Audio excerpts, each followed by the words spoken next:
Hello everybody, welcome back to the Daily Journal series. Got a very interesting video today because I didn't do a video yesterday, but I did save my sleep session for you guys. So, we're hopping right into that. I've only got so much time before, I only got about a half hour before the lunch gap is over, and I need to resync with the Go++, which means, okay, maximum sleep factor, whatever. This is actually yesterday's sleep session. But yeah, I've only got so much time before I can resync it, and I want to make lunch after syncing it to the next account so that I could get that 1% more energy. It's such a minor amount, but hey, it's better than nothing. Energy is not too much of a problem right now, but I kind of messed up last night. I swapped in my third Raichu over the Gardevoir because my team was at 150% energy. And I thought that'd be good. Hey, new sleep style on night 1. Things are going well. I think that's actually the first Ampharos I've seen, if I'm right. I haven't spent too much time at Snowdrop. So, Ampharos is... Oh no, I guess I did see a 2-star once. Okay. So, getting more sleep styles. Ampharos, for those that don't know, before Old Gold Power Plant, it was only at Snowdrop Tundra. So, if you didn't spend any time there, you just wouldn't have those styles. And that was very much the case for me, because I hate Snowdrop Tundra with a burning passion. I do not have any good Pokemon for it. Man, look at that! 10,000 Dream Shards! Woo! Now, I wasn't planning on using a good camp ticket this week. However, I ended up actually changing my mind and doing that, primarily because the prep that I did was for a meal that took more ingredients than my maximum pot size. Not the best planning on my behalf, and I was like, well, I'm not wasting the meal. Sunk cost fallacy, you know. I know it's a fallacy, but doesn't stop me from falling for it. Of all the Pokemon here, I'm not really interested in like any of them. I guess the Clefairy, maybe. I've already got good options for like all these Pokemon. So besides Hungry, the only Pokemon that I'm missing here is Clefairy, but Clefairy is not a very good Pokemon.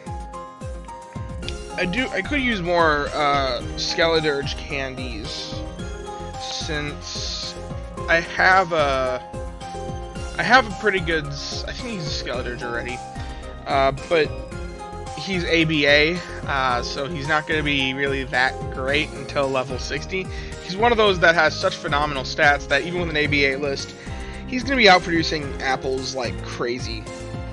The thing is, I get so many apples from my Raichus, I don't really need the Skeledirge. That's something to consider as well. What Pokemon do you need on your team? And for me, I don't really need the Apple Farmer, because my Berry Finders find so many apples. So of the Pokemon here, I genuinely do not know. I've got a pretty great Mr. Mime. Man, I'm tired. Okay,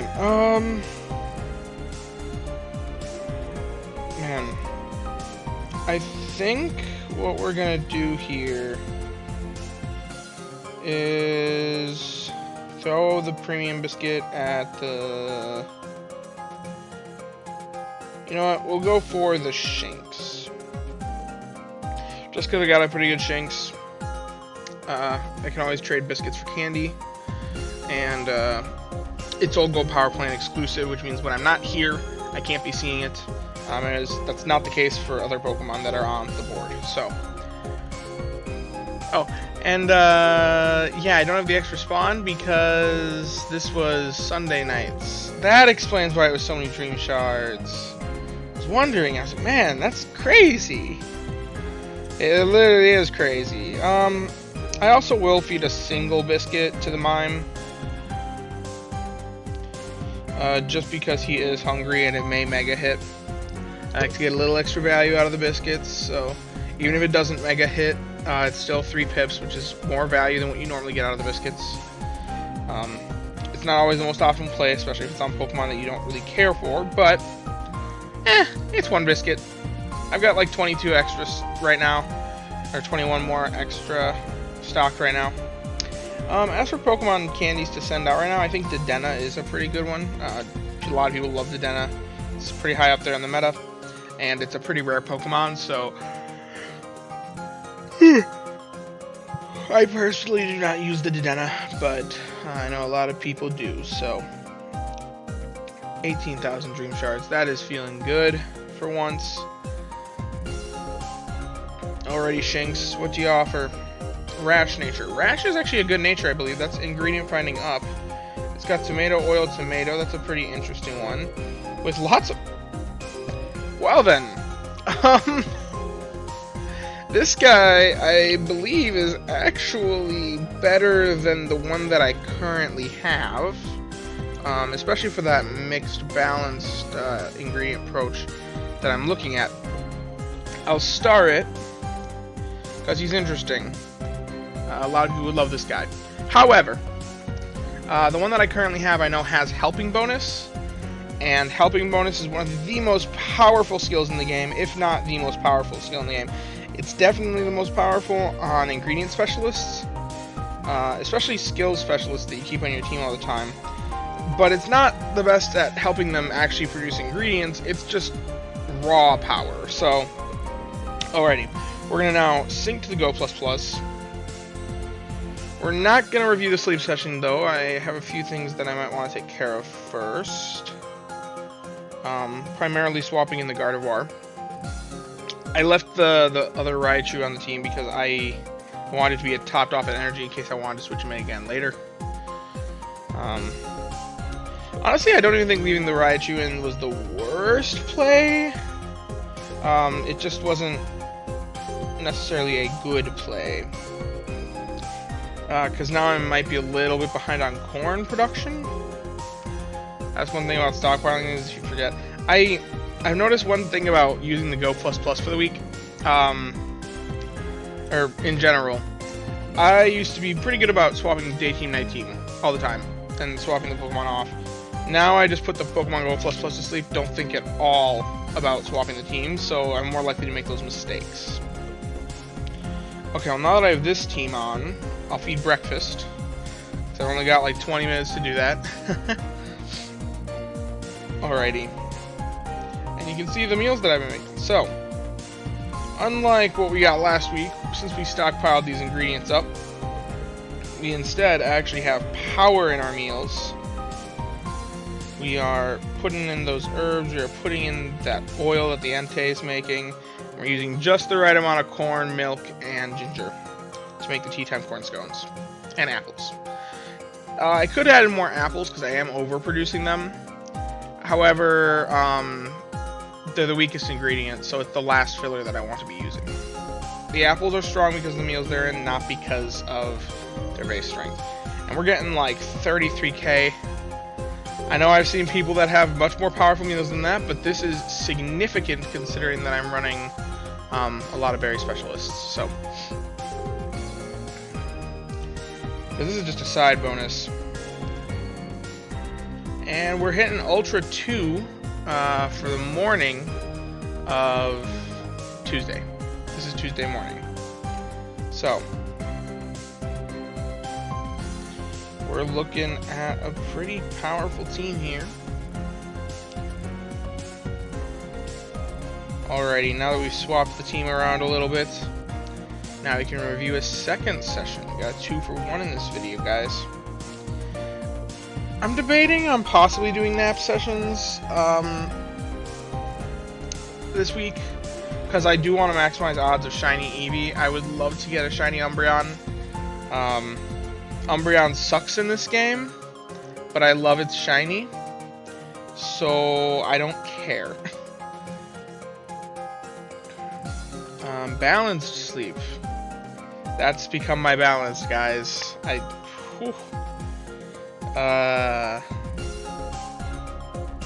means I'm consistently going to bed way too late. Night 1 at Old Gold Power Plant, we're already seeing 6 spawns. That's actually going to turn out to be 7 because of the good camp tickets. Also, I don't think good camp ticket's the worst thing this week. There are other events that are more powerful, but I get one every month. On top of that, I need Dream Shards. And the extra spawn hates Dream Shards, or the extra spawn helps with Dream Shards, as well as extra strength helps with Dream Shards. But look at the Eevee event, pulling through on spawn and Eevees, lots of them coming around. We got Balanced Sleep, and we got 4 Eevees on the board. So, what I'm going to do here is we're just going to catch as many as we can, because, you know, it's what the week is for. And because of that, I want to maximize the chance of catching a good Eevee. They have a dedicated week for it, so hopefully one of them's hungry. One Pokemon on the board is guaranteed hungry. I also did spend an Incense. I think it was an Eevee Incense. Okay, well, we got a hungry Eevee there. We're not going to feed it the Premium Biscuit. Ooh, but Metapod. It's a hungry Metapod, guys. And I do still need a good Butterfree if we ever get an island that's further out. So insta-catching the Metapod could be good.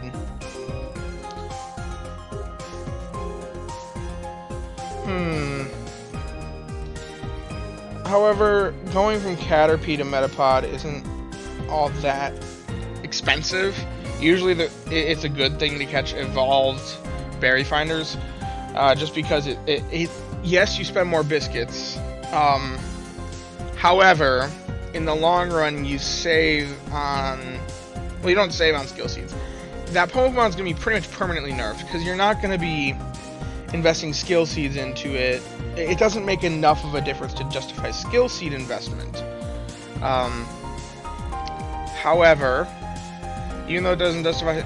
Because it doesn't justify skill seed investment, it's never going to have as high of level of skill. So it's pretty much permanently slightly nerfed. So, I mean, it's not... But it's cheaper, so it's worthwhile for berry finders specifically. I wouldn't do it on ingredient specialists all that often, and I really wouldn't do it on skill specialists. But, do I catch the Metapod? Well, I think we're going to give it the Mr. Mime treatment. We're going to feed the Eevee 1. And then, since it is hungry, a daily or regular biscuit will cause a crit at least. So it saves me value. We're going to buy like 3 biscuits, because we're not going to be spending at least that much. Because we're going to be feeding 1 to the Eevee to guarantee catch. Of course, that one crits when it completely doesn't matter. I almost wish they programmed it that couldn't happen, because that just hurts. Alrighty. It doesn't give us the Mega Hit, but we do get 3 points, which is more value out of the biscuit than what it would be otherwise. We're going to feed 1 Poke Biscuit to the hungry Eevee. It only regularly crits. And then we're going to purchase a few more Poke Biscuits to feed it another. And then we'll feed it 1 more. If it can't feed to this one... Okay, we can feed to this one.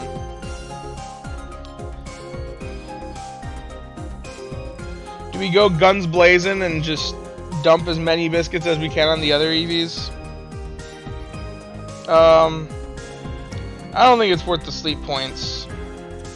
I think it'd be kind of funny to do that. And I know I said try to get as many Eevees as we can earlier on, but that's a lot of biscuits. We're talking... I mean, I guess it could be as low as 2 if I get really lucky. It could be as low as 1 if I get phenomenally lucky. But I doubt that'd be the case. I think we're just going to save on the biscuits for now. We want to make sure that if we do see a shiny, we have a biscuit to catch one with a basic biscuit. I don't want to have 0 left in the shop, so of the Pokemon to send out. Obviously, we're sending out the Eevee, as it is the featured Pokemon of the week. 11/21 is the night that they're doing the extra sleep points, so that's 2 nights away. Yes, 6,000 dream shards. That's not amazing, but for a night 1, that is amazing. We're making good progress here on the old gold power plant. We caught Eevee 1. We only caught 2, so bold nature. Well, that's a rough start. It's got help bonus and help speed S, but speed of help down nature, you're not doing much, buddy. If it had skill trigger after that, then maybe. Naughty nature. Well, we have an Umbreon candidate here. For those of you that don't know, I think that naughty nature Eevees, should you ever want to invest in them, should only ever be an Umbreon. Just because Umbreon is the only Pokemon, the only skill specialist in the game that I think doesn't really care about skill trigger rate. And because of that, if it's got Berry Finding S and help bonus, you know what? Speed of nature, that's actually really good for a Berry Finder. That's good for Umbreon exclusively, because it's the only skill specialist in the game that wants Berry Finding over its skill chance. However, as we can see here, no Berry Finding S at level 10. That's where it's most likely to have it because it's guaranteed gold skill at level 10, so it's probably not going to be that combo. It's probably going to be like energy recovery bonus or something. Dream Shard bonus. I mean, this is just bad. I mean, skill chance down with skill trigger S at level 25. Yes, skill trigger S is good, but it's also blocked by skill trigger M at 100. This Eevee would suck in the long run. So, no good Eevees today, as to be expected. But we're leveling up that old gold power plant island bonus, which is really what we're looking for. Even if we catch no good Eevees this week, we're still going to be one more island bonus for sent ahead. We got a badge this morning. I almost wonder if it is normal type scene or go plus hours. I'm guessing those are the 2 badge possibles. Oh, total befriended. Okay, that I wanted to be. Ooh, that's a nice one too. Oh, my normal type scene is already maxed. Never gonna get that one again. Alrighty, what missions did I finish up? Ooh, 5 biscuits. I wish I would have collected that before this morning. Extra 1,700 dream shards. Slowly working towards fucking all these ones. I do need to use more candies. I just used a boatload of candies. I used 7 to max out the Gardevoir since it was part of my planning for the week. I needed that extra corn production. So I used a little bit of candies, but I need another way to make or to use candies. I wonder if there's any Pokemon I can evolve that doesn't use Dream Shards. Let's see. Any just burner Pokemon I can evolve in here?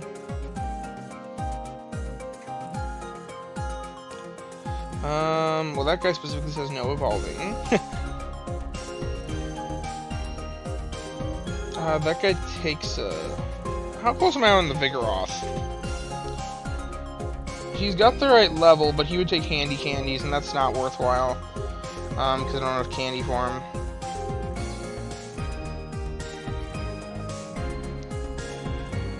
I'm trying to think of like what I have that I don't really care about the candies for. Or things that I want to level up and evolve that just aren't there yet. Is this my Shinx? Is this the Shinx that... Yeah, see, I like this guy more. Maybe that's controversial. But he's got the same ingredient list. He's got 2 tiers of health speed. I can sub-skill see that health speed S to health speed M. He's got some inventory at level 50 and eventually ingredient finding. Yes, he doesn't have any ingredient finding till then. But that helping bonus is just... Ooh. Chef's kiss. It's a phenomenal skill. Oftentimes more powerful than what you can get out of like anything else, even making the right ingredients. So, and the goal of the ABA Shinx, in my opinion, is primarily you're looking at Spore Mushroom Salad when paired with a Gengar or a Quagsire. It's a mid-tier meal, but it's got 8/8, so that's a 1-to-1 ratio on oil. The ABA list is not quite 1-to-1. It's actually way off from 1-to-1. You'd be better off with AAB. However, with a good enough Shinx, we're not going to use that tab because it's crashing. If we do a quick production comparison. With this Shinx, which I think I have saved. Yes. We only need 24 per day. If I get this guy to level 60 and I make that help speed M, as I would do if I'm intending to keep it on the team that much, you can see that, yeah, it's not making quite enough oil. That's unfortunate, I guess, but well, how would the new one fare? Let's see. Actually, I'll just... There's the new one. How would this guy fare? Oh, wait a minute. How did I forget about that? That's huge. 30. Okay, so yeah. It produces the numbers that I need of 24 and 24 for the meal that I'm targeting. So, but this new guy is way better for ingredients, but not like miles better for ingredients, you'd think, based off its sub-skills. It's also got arguably a better nature because I leave the other guy's energy recovery down, which, while it's manageable and usually a thing to not consider, it's a nice thing. But I also like the skill. I also like the skill on the Shinx. So, seeing that go down is unfortunate. Okay. Okay, what do we got here?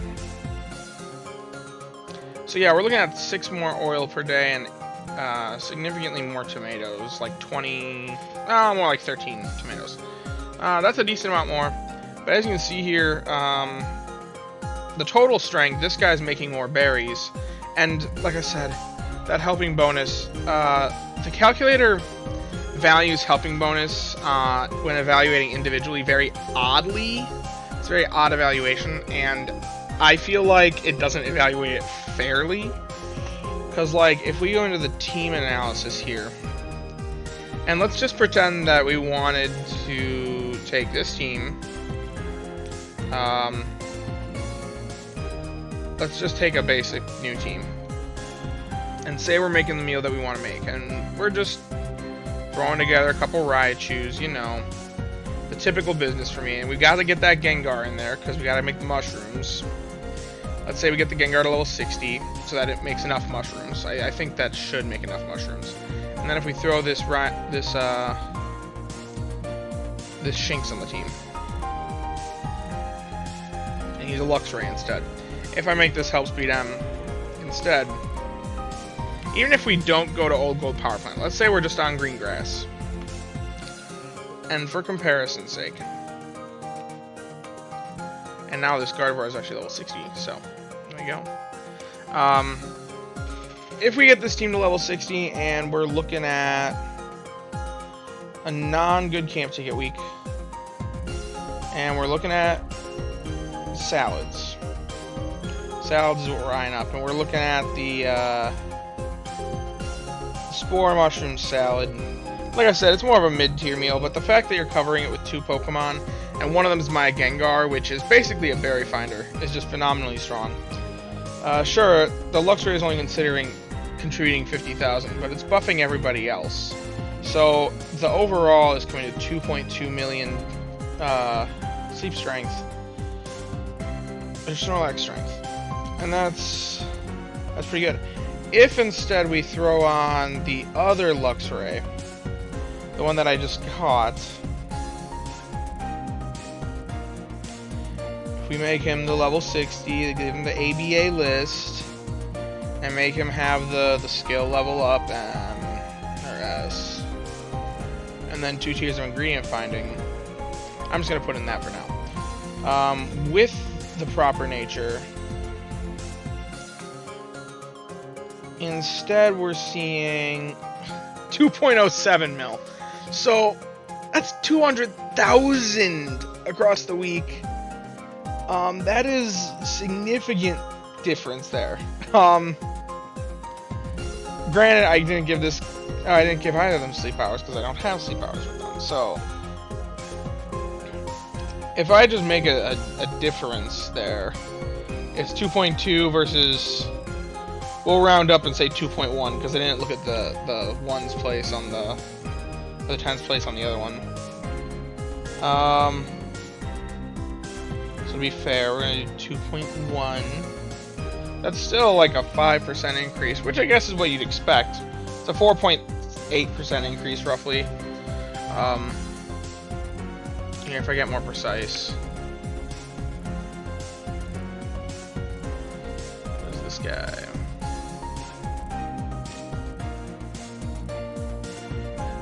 .207, so more like 2.21 divided by 2.07. That's a 6.8% increase. 6.8, 6.7, 6.7% increase roughly in productivity.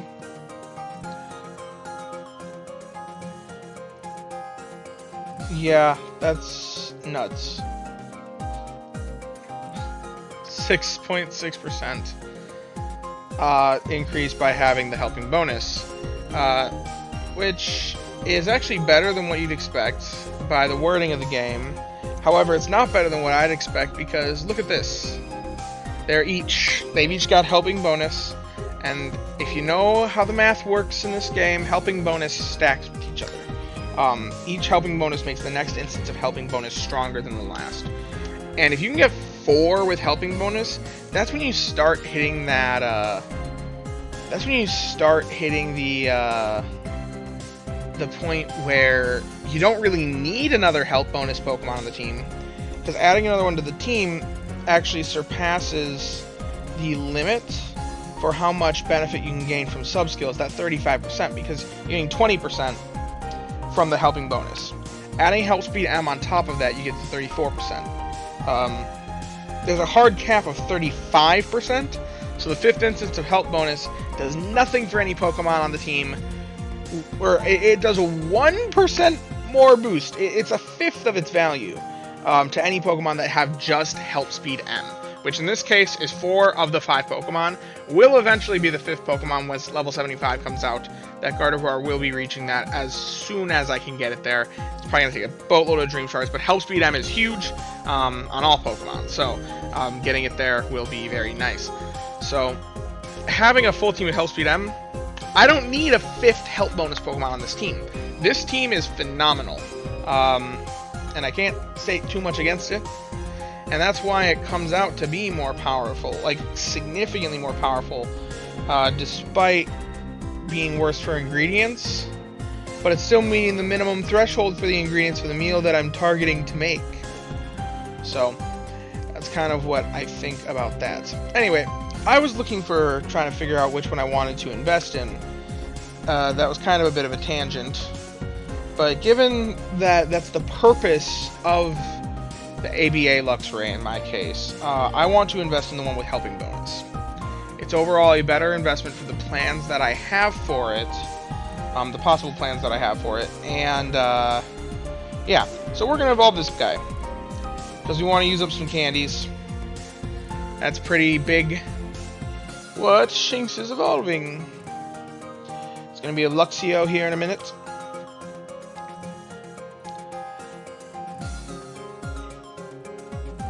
This is one of the only circumstances where I think it is genuinely optimal to invest early. Typically speaking, you want to hold as long as you can in case you happen to catch something better. That's typically the case. However, if you have a mission, in which case it requires you to use X number of candies, and you're trying to save up Dream Shards, it's usually better to evolve. It is always better to evolve than it is to invest candies.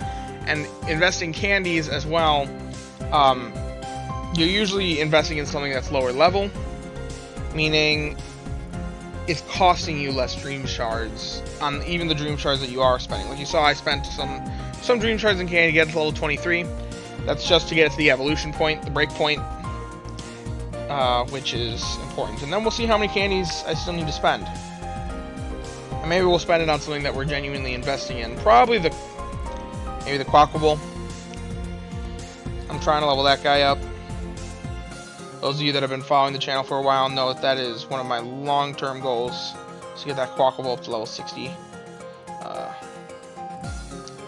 Okay, wait.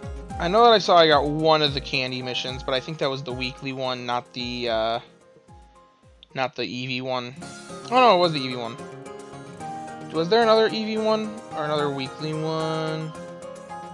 No, there wasn't. Oh wait, yes there was. And we met it as well. So, we don't need to use any more candies. We are all good there.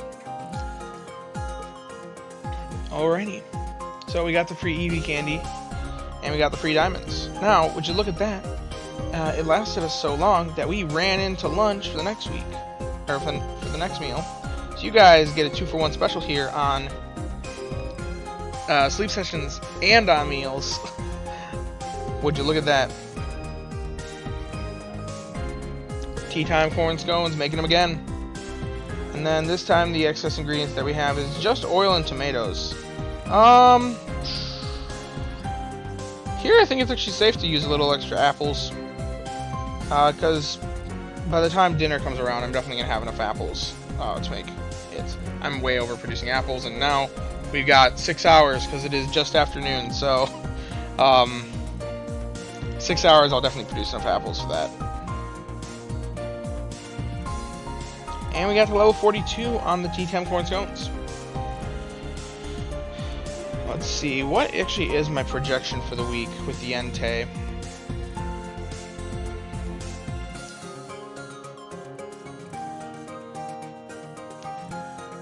Snorlax getting that extra strength. We're probably going to be at Ultra 3 pretty soon. So, let's see. This is the team that I'm running this week. Wait, I already have it saved. What am I doing? Actually, no, I don't. So, okay. Level 60. This guy's not level 60 yet. I wish.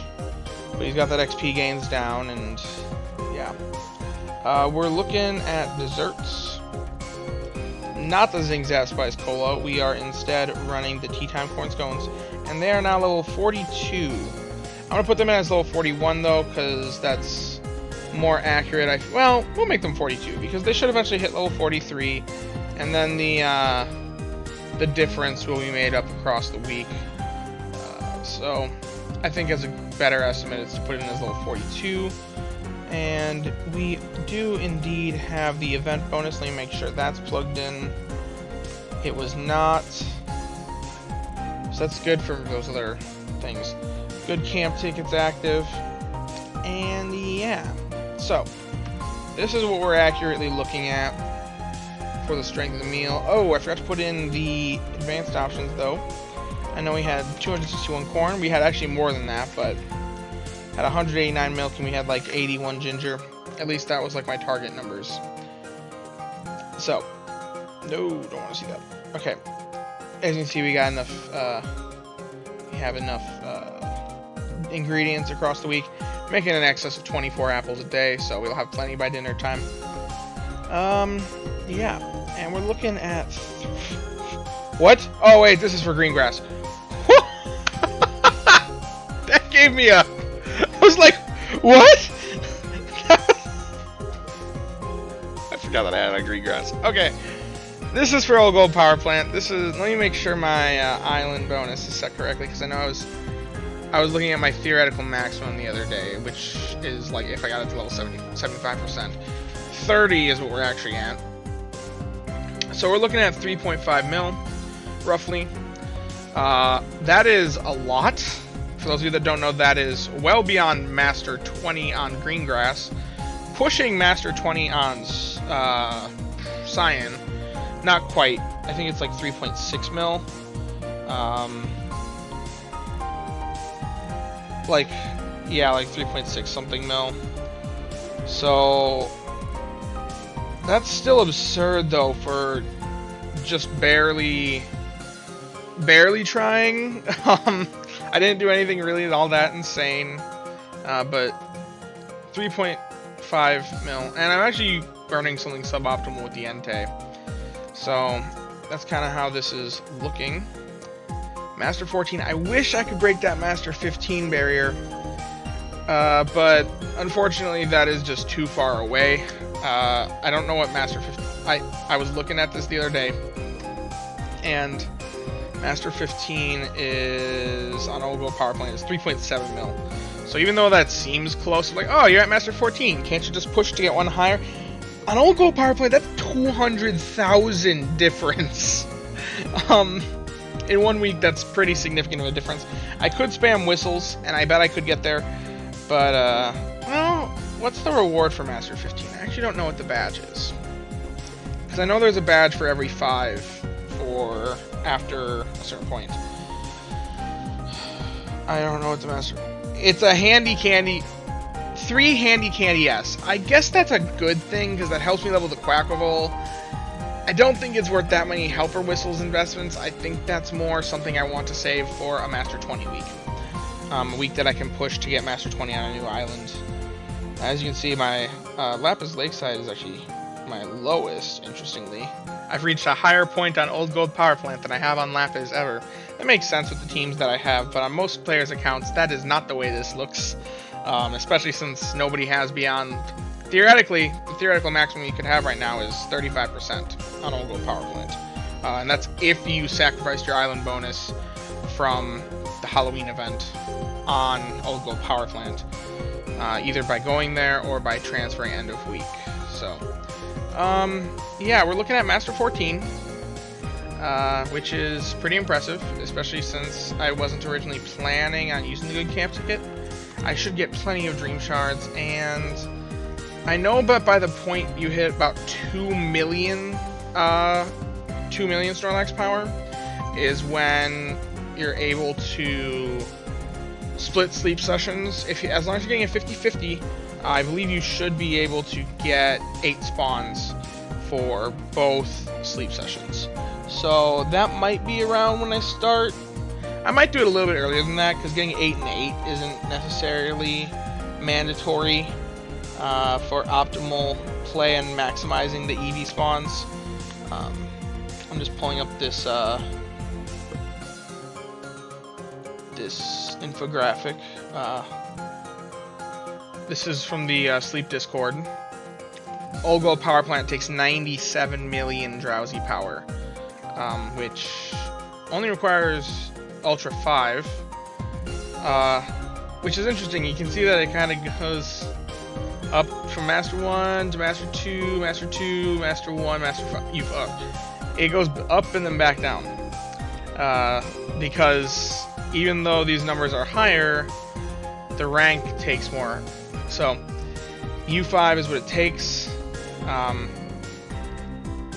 but to see 2 full sleep sessions of that drowsy power, you're going to need almost 100 million drowsy power, which is only possible after you reach 2 million Snorlax strength if you're splitting it 50-50. So I'm probably going to start doing naps around the time that I get 2 million Snorlax power. As of right now, I am on 673,000. Maybe I'll do it a little bit sooner than 2 million, but I'm not even going to consider it until 1 million at least. What is Master 1 on Old Gold? This is the only island, I think, where you need 1 million to reach Master. It's just crazy how nuts this island is.